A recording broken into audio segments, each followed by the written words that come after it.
Bien, una vez hemos visto cómo crear patrones para incluirlos en la consulta SparkQL, vamos a ver cómo es posible filtrar algunos resultados que nos devuelven esos patrones.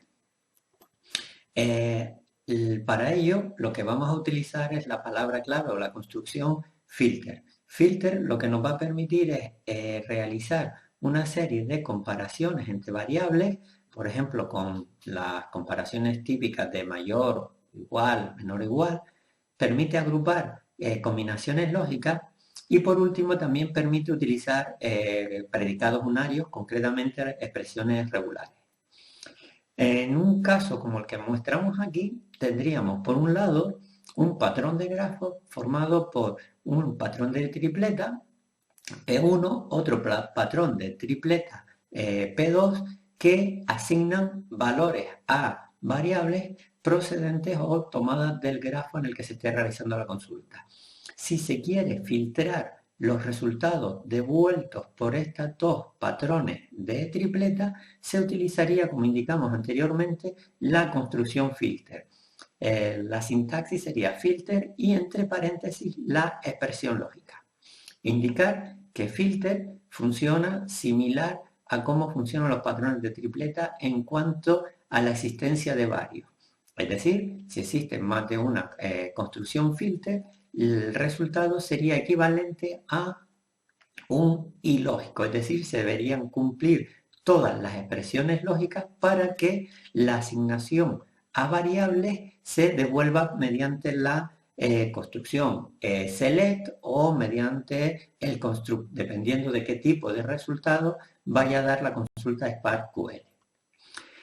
En el caso de las expresiones regulares, indicar que se utilizan las funciones definidas en XPath y la sintaxis es la siguiente. Regex, la expresión regular, la expresión sobre la que queremos aplicar la comparación, la expresión regular, el patrón de esta expresión y por último una serie de flags que nos van a ser algunas opciones a la hora de comparar el patrón dentro de la expresión. Las expresiones regulares ya pueden consultar en XPath las que hay, pero las más habituales sería, por ejemplo, inicio de cadena, fin de cadena, que sea un dígito opcional, que aparezca n veces un determinado patrón.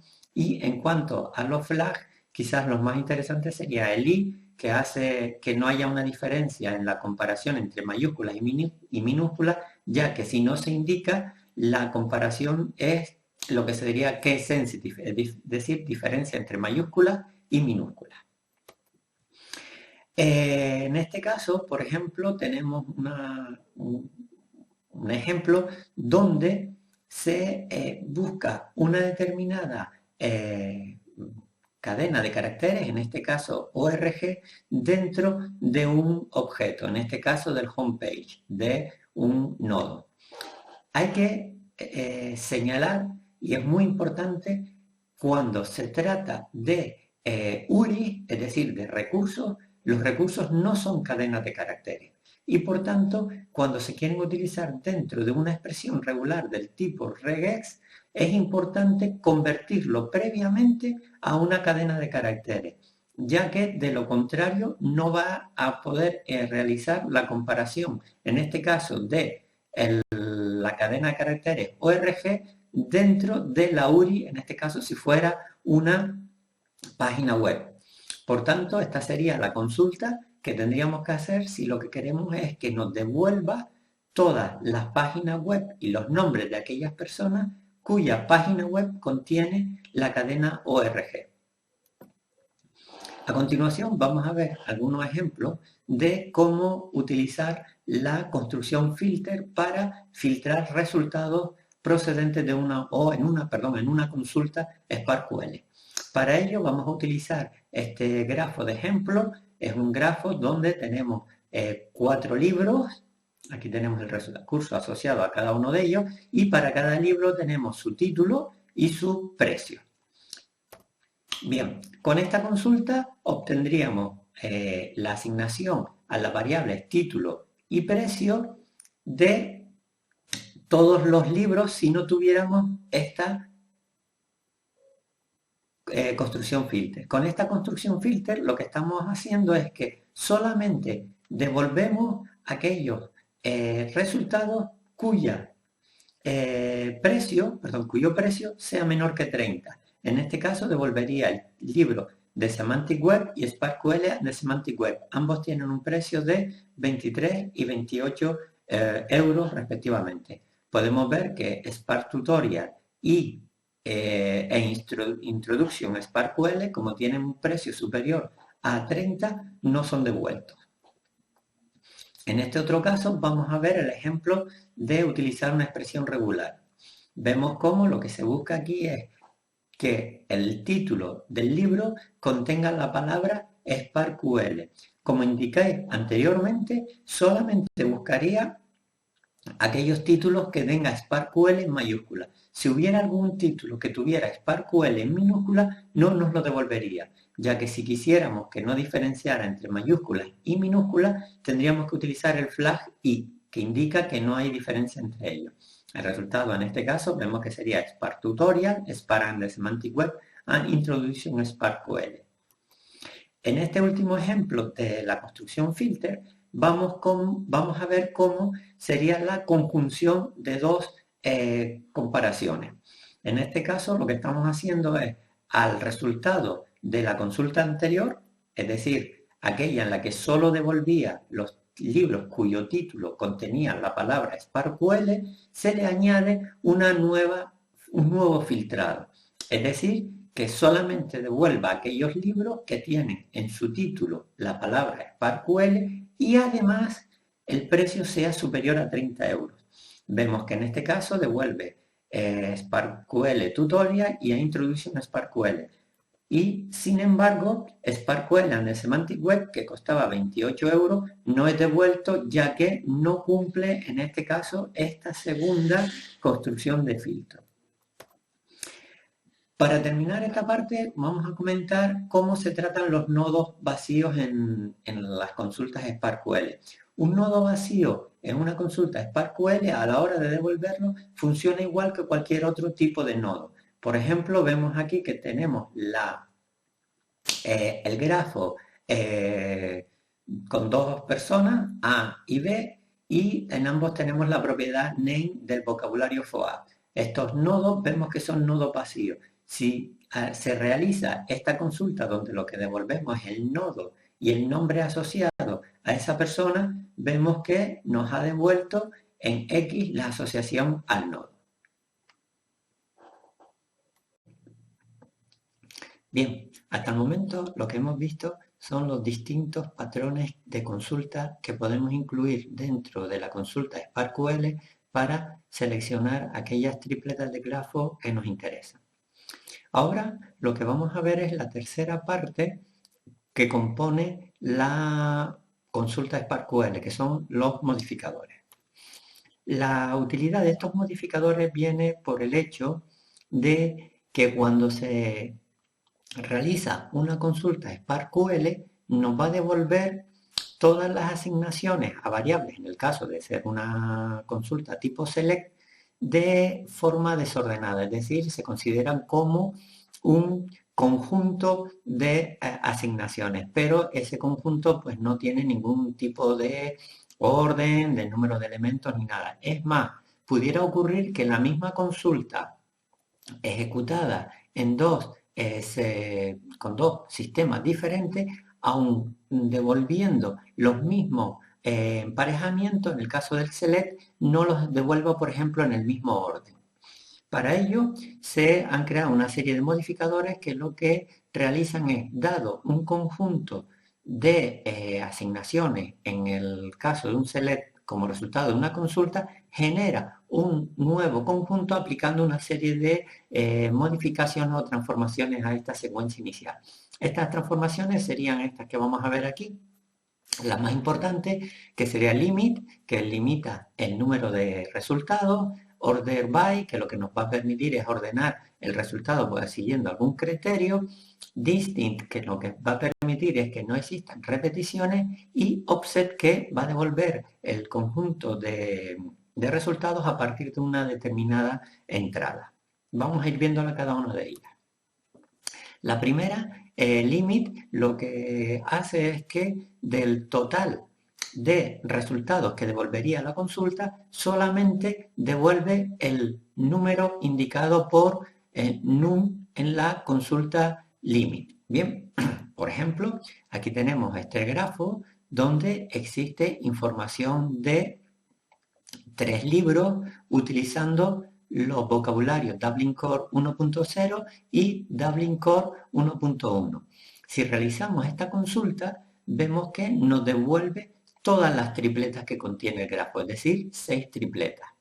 Sin embargo, se puede limitar este número a 3. Por ejemplo, en este caso, poniendo limit 3, no devolvería solamente las 3 primeras. Esto puede ser muy útil cuando hacemos consultas a grafos muy grandes, como pudiera ser la de Wikipedia. En ese caso, el número de resultados que devolvería sería excesivamente alto y por tanto tomaría mucho tiempo. En esos casos siempre es recomendable poner un límite para que nos devuelva en un tiempo razonable la consulta.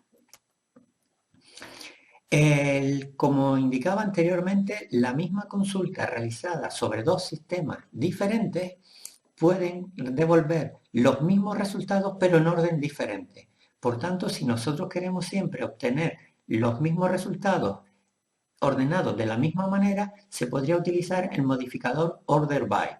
El modificador order by lo que nos permite es ordenar el resultado de la consulta por el valor de una variable que se indicaría a continuación de la cláusula order by.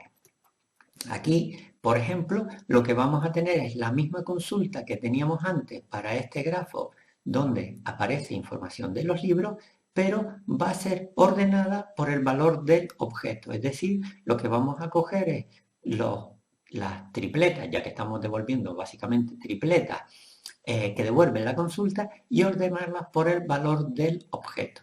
Así, por ejemplo, vemos que Alice, Bob, Sparkwell y así sucesivamente nos ha ordenado esta salida por esta variable. La podemos comparar con la primera que habíamos obtenido inicialmente y vemos que en este caso pues no existe ese orden, sino que, por ejemplo, Sparkwell aparece antes que Bob y Bob a su vez aparece antes que Alice.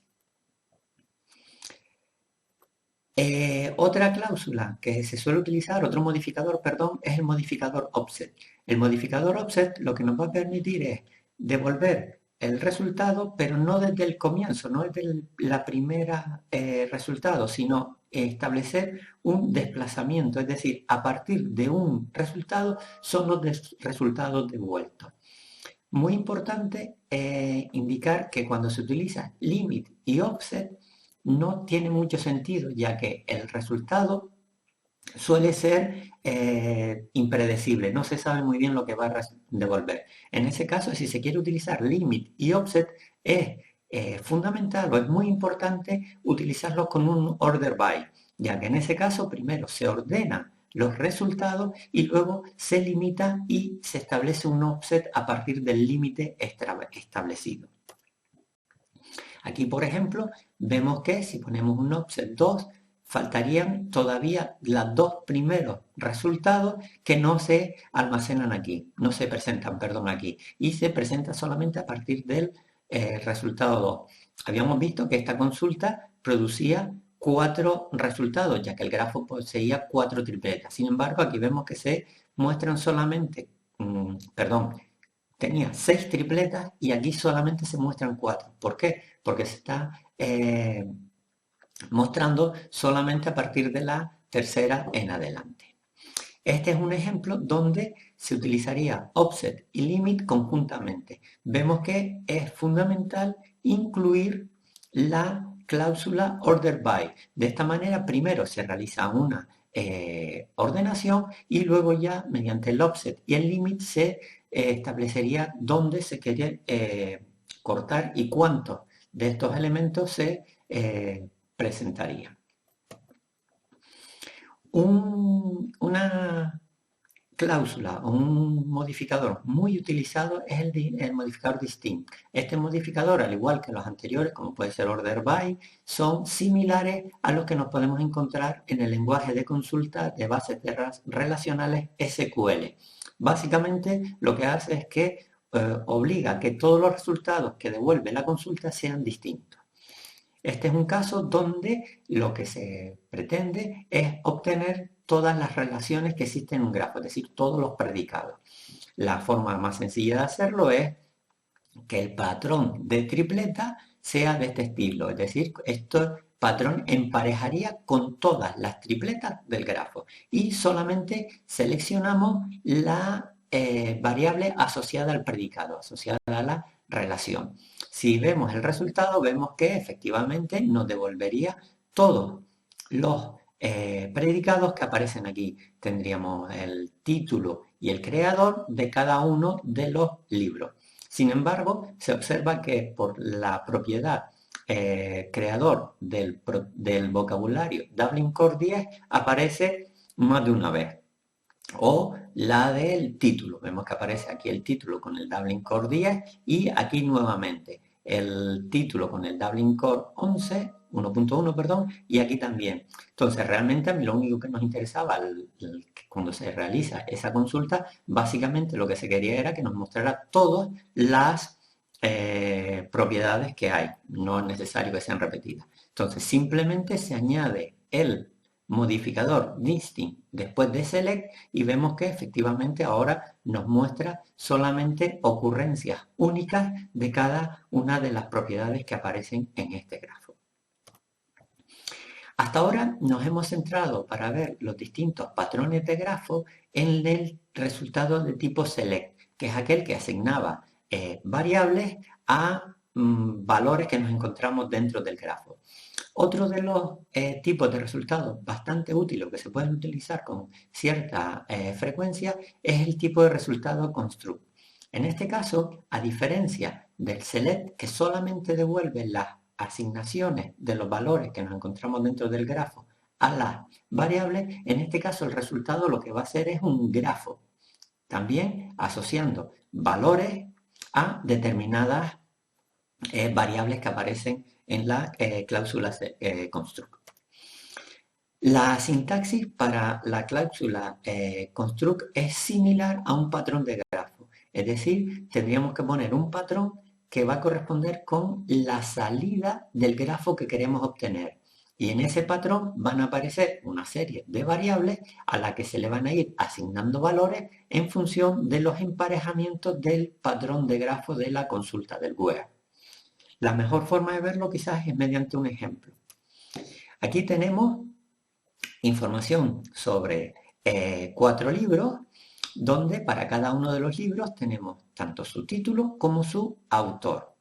Pero vemos que se han utilizado dos vocabularios diferentes. Por un lado, algunos libros utilizan el vocabulario Dublin Core 1.0, mientras que otros libros se ha utilizado el vocabulario Dublin Core 1.1. Sin embargo, sabemos que ambos representan lo mismo.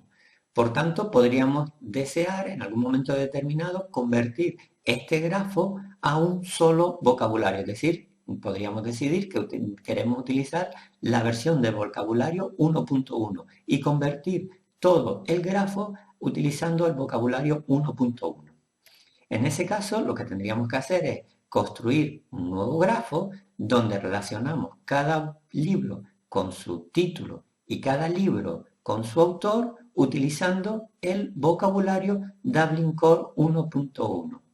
Para realizar la asignación de estas variables a valores dentro del grafo, vamos a utilizar el patrón de grafo opcional que ya habíamos visto previamente. Entonces, en este caso, pues vamos a recuperar tanto los libros que estén, cuya información se encuentre recogida utilizando el vocabulario Dublin Core 1.0, como aquellos libros que utilizan el vocabulario Dublin Core 1.1.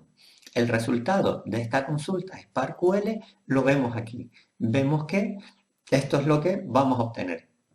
Tenemos los prefijos y aquí tendríamos los distintos libros, los URIs de cada uno de los libros, y vemos que efectivamente ahora toda la relación de cada uno de los libros con su autor y su título está realizada mediante el vocabulario Dublin Core 1.1. Indicar que hay algunos modificadores que se podrían aplicar en esta consulta. Por ejemplo, vemos que los libros no están ordenados por su recurso asociado. Podríamos poner, por ejemplo, debajo del where un modificador del tipo order by book, en cuyo caso lo que tendríamos es el grafo ordenado por el libro. Sin embargo, esto no tiene mucho sentido, ya que cuando se crea un grafo, el objetivo es que ese grafo luego vuelva a ser utilizado en otro tipo de consultas o en otro tipo de inferencia. Digamos, la ordenación pudiera ser interesante, por ejemplo, para un usuario que quiera ver el grafo en uno de sus formatos de serialización, pero no tanto para las herramientas que manejan RDF.